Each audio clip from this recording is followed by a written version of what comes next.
Going on tour.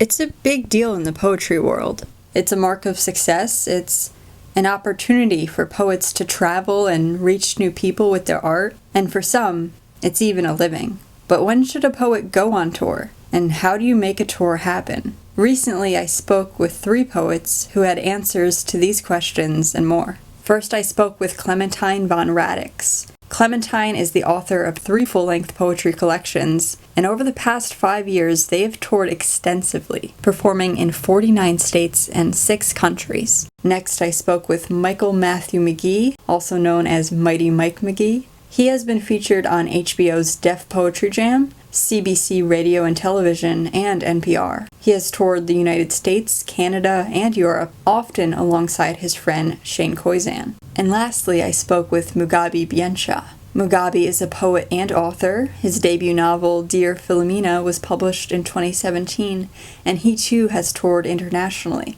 The first question I had for these poets was, when should a poet go on tour? I don't think that there is really a marker of success that says this is when you're ready to go. It's when you're most hungry.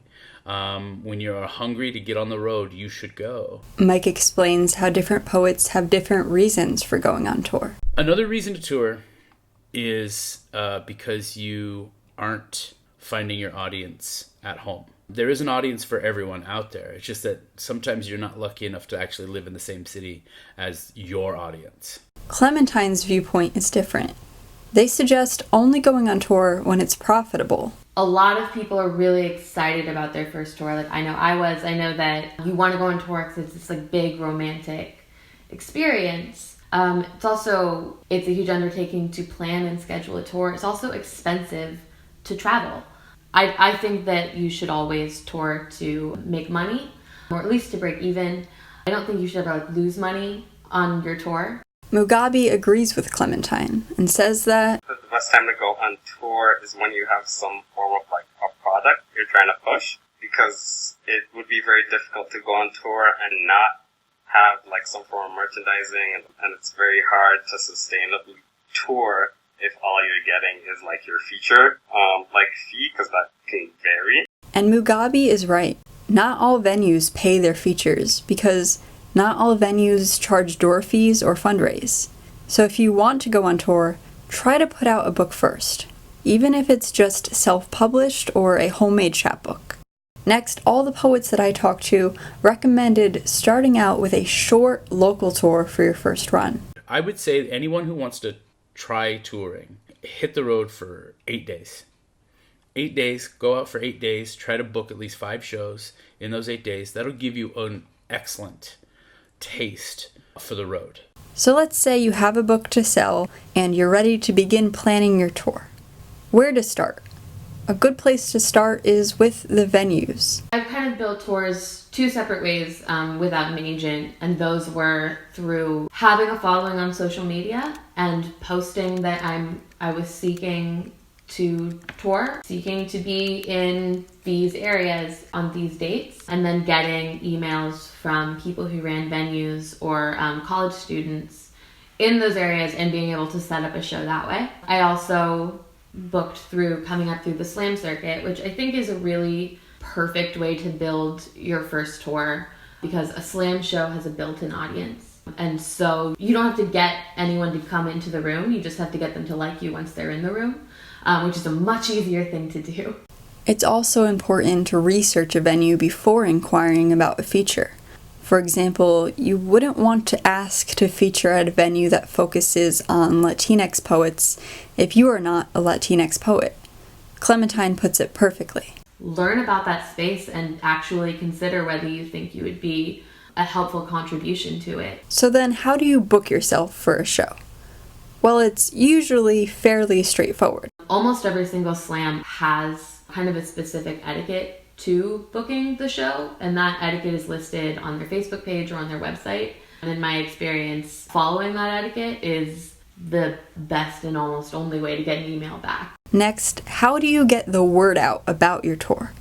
Well, social media is your greatest ally. I think the only things that have worked for me are just posting about the shows specifically, engaging with my audience, And engaging with my audience is code for talking to people like they're people. I also make sure to have all of my dates listed in one place on my website with links to buy tickets. Earlier, Clementine mentioned that touring is expensive. And I was really grateful to Mugabi because he revealed some pretty smart ways to cut costs. I signed up for a lot of frequent flyer and frequent Amtrak rewards and Greyhound rewards, etc., which helped me get a lot of free flights and free train rides and free bus rides. And anytime I'm traveling to a place where I don't know anyone who lives there, I usually hit up the organizers. There's this sort of unspoken code between organizers that they'll give you a couch to crash on and make you breakfast and then send you on your way, which is nice. And then finally, we have to talk about the whole reason why you're going on tour in the first place. It's to perform poetry and make connections. When you go out on tour, it's crucial that you have an engaging set prepared, and Mike explains how to make that happen. You basically have, at any given venue, 10 to 45 minutes to introduce yourself to a crowd, to get them to like you enough to then want to spend money on you. And that's really what it comes down to. So you're saying, I have this art that I think is valuable. Pay for it or don't. It's entirely up to you. But I hope you will, because it'll help me continue to put this art out there. So I'll say this. Definitely, I would say for your first few poems, give them the bottom of your top 5 and save the top 2 for the very end of the show.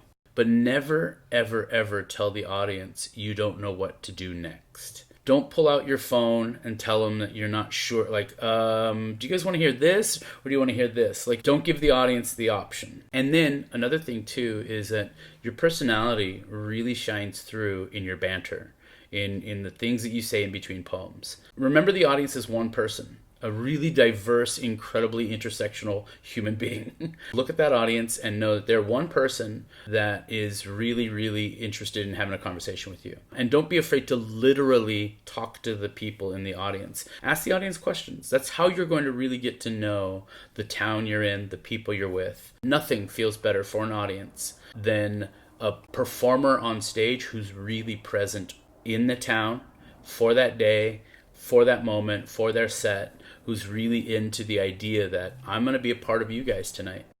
So if you're considering going on tour, I really hope this video helped. If you think I left anything out or if you have any additional questions, feel free to leave a comment below and I will do my best to answer. Thank you so much for watching, and I will see you all in the next video.